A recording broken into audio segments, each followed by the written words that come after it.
Yeah, if the lag stops. Okay, there we go. Yeah. Yeah.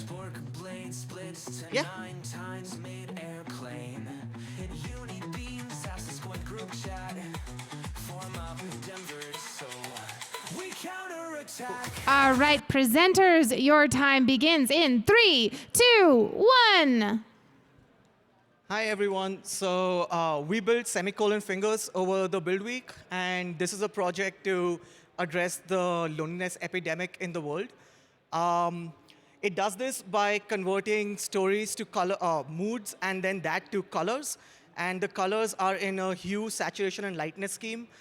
So the hue becomes the mood of the story. So like an angry story becomes red, a depressing story becomes blue, and so on and so forth. Saturation represents how intense the story is, and lightness is twofold. On the writer side, it is how relieved the writer feels after expressing themselves, and on the reader side, it is how heavy they feel after reading the story.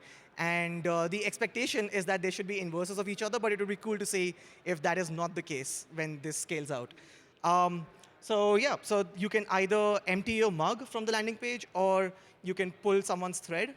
So let's say you want to empty your mug. You come in and you select a color, and then you're presented with some sentence completion prompts. And I'm just going to copy paste something. And let's say this is your story.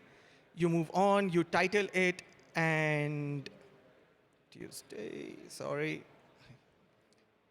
And this is where the Web3 first comes into play. So another goal with this is to onboard 1 billion users. And I think a key there is to abstract away Web3 as much as possible.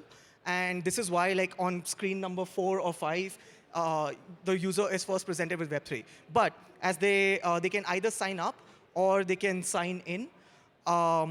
Let's do test 3 and check if it's available. This will register a base name after you create a smart wallet. And oh, there we go. Yeah, so it will create a base name which will also serve as your user ID for the platform. And after this goes through, you submit it to the network. Now, two main things are happening here. One, the story that you entered is going to get condensed into this format called telescopic text, which basically condenses the story into like 2 or 3 sentences and gives underlines under it. So as you click it, it expands out. Then it also deploys a contract, a soul-bound NFT contract, which represents the story. Another thing that happens is an LLM model, and ideally an NLP model, is consulted, and their values of hue, saturation, and lightness are taken, and that's also added to the contract. This is poured, and the writer is asked how relieved they feel. Now, on the reader side, this is all they see when they come in. They see a random story, and in this telescopic text format, so as they click through, the story unfolds. Let's say they don't want to read a blue story, they can shuffle around. And this also informs tokenomics, because each click is considered a mining event where writers earn tokens based on the clicks because you have captured attention.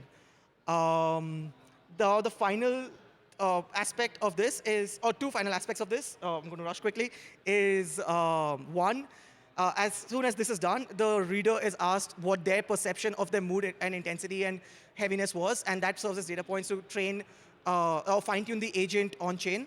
And Thank you to our presenters. Judges, we'll take questions now. Hey, Dragos here. How do you plan to monetize this? So the goal here is to create a valuable network. And so the thing I couldn't show, so thank you for your question. All these tokens live on the testnet, and then the hope is that someone relates with the story to a great degree, and they want to collect that story as an NFT, and they pay, like, say, 100 USD for it. That happens on mainnet, and all the reading history until that point for that reader goes live on mainnet, and that's how the tokens also get priced. I see. Thank you. Your story revolves around colors, right? What if I'm colorblind? Question one. Second is, how are you validating stories? I can write a simple script that pulls stories from LLMs and posts here. I can automate this and make money, right? Yes, so gamification is a concern, and there are steps taken, but that is a new one that I should think about as well. But to the other point,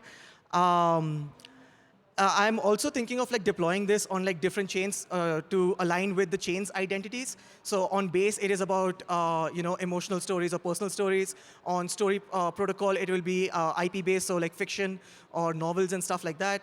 On Polygon, it could be like degen stuff, which would be a cool thing to do. In terms of colorblind, yes, but that is also so that kind of ties into color psychology across regions and demographics as well. And another objective with this is like eventually venture into decentralized science and see what different areas relate moods and emotions to colors. Thank you for your questions. Thank you to our presenters. Let's get our next team up here.